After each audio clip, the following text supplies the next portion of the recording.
កងទ័ពខ្មែរដែលវាយលុកចូលនគរសៀមបានទទួលជ័យជំនះយកបានខេត្តនគររាជសីមាមកវិញហើយបានដាក់មន្ត្រីខ្មែរម្នាក់ឲ្យត្រួតត្រាឯជនជាតិភូមាដែលវាយយកបានក្រុងអយុធ្យាកាលពីឆ្នាំ1564នៅតែគៀបសង្កត់សៀមបន្តទៀត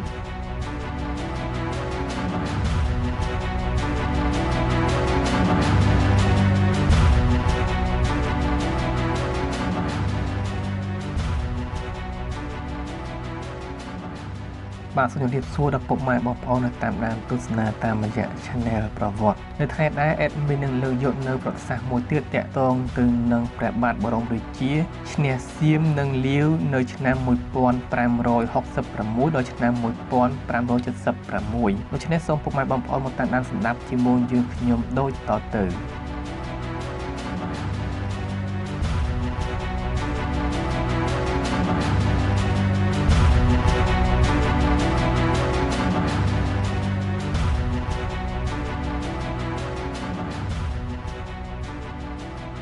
ព្រះរាជាណាចក្រកម្ពុជា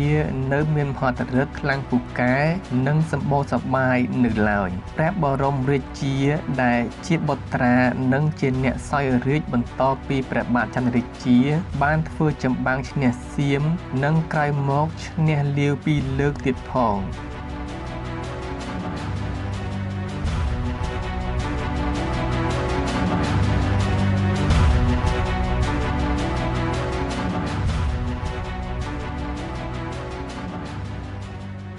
ជ័យជំនះលើសៀមព្រះបាទបរមរាជាបានធ្វើចម្បាំងវាយលុកលើនគរសៀមដើម្បីរំដោះយកអាណាខេត្តខ្មែរដែលសៀមបានដណ្ដើមយកទៅដោយចង់នៅក្បែរកន្លែងរៀបចំសង្គ្រាមព្រះរាជាយាងទៅគង់នៅកំពង់ក្រសាំងជិតអង្គរនៅឆ្នាំ1570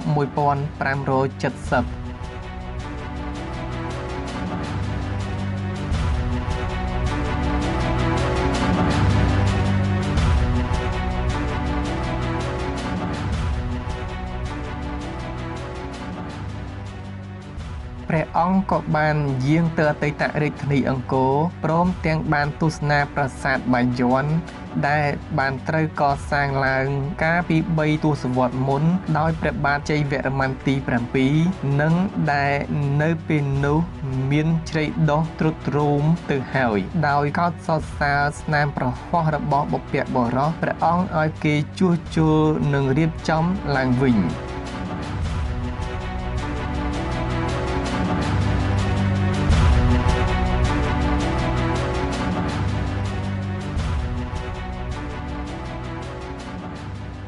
កងទ័ពខ្មែរដែលវាយលុកចូលនគរសៀមបានទទួលជ័យជំនះយកបានខេត្តនគររាជសីមាមកវិញហើយបានដាក់មន្ត្រីខ្មែរម្នាក់ឲ្យត្រួតត្រាឯជនជាតិភូមាដែលវាយយកបានក្រុងអយុធ្យាកាលពីឆ្នាំ1564នៅតែគៀបសង្កត់សៀមបន្តទៀត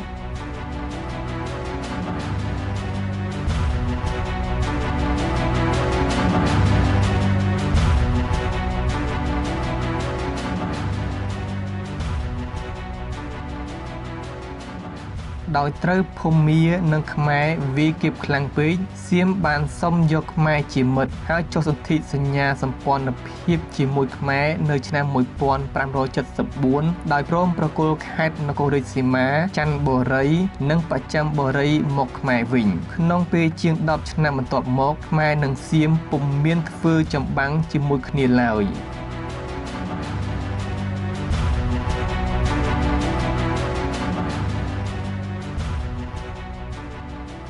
បាទអរគុណដល់ពុកម៉ែបងប្អូនដែលតាមដានទស្សនាវីដេអូនេះតាំងពីដើមរហូតដល់ចប់សម្រាប់ពេលនេះ Admin សូមជម្រាបលាសូមអរគុណជួបគ្នានៅវីដេអូក្រោយទៀត